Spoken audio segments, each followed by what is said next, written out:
Hello. In this video, you'll learn how to customize closed captions using JavaScript in Articulate Storyline 360. Open your Storyline file to access the closed captions for editing. Add a JavaScript trigger by clicking the Triggers panel on the right. Create a new trigger and set it to execute JavaScript. Copy and paste the given JavaScript code into the trigger. Now, adjust the width of the closed caption percentage as required. Ensure that the function executes when the timeline starts. Publish the course to see the adjusted width of the closed captions.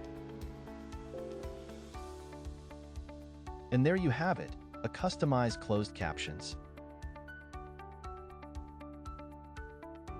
Thank you for watching.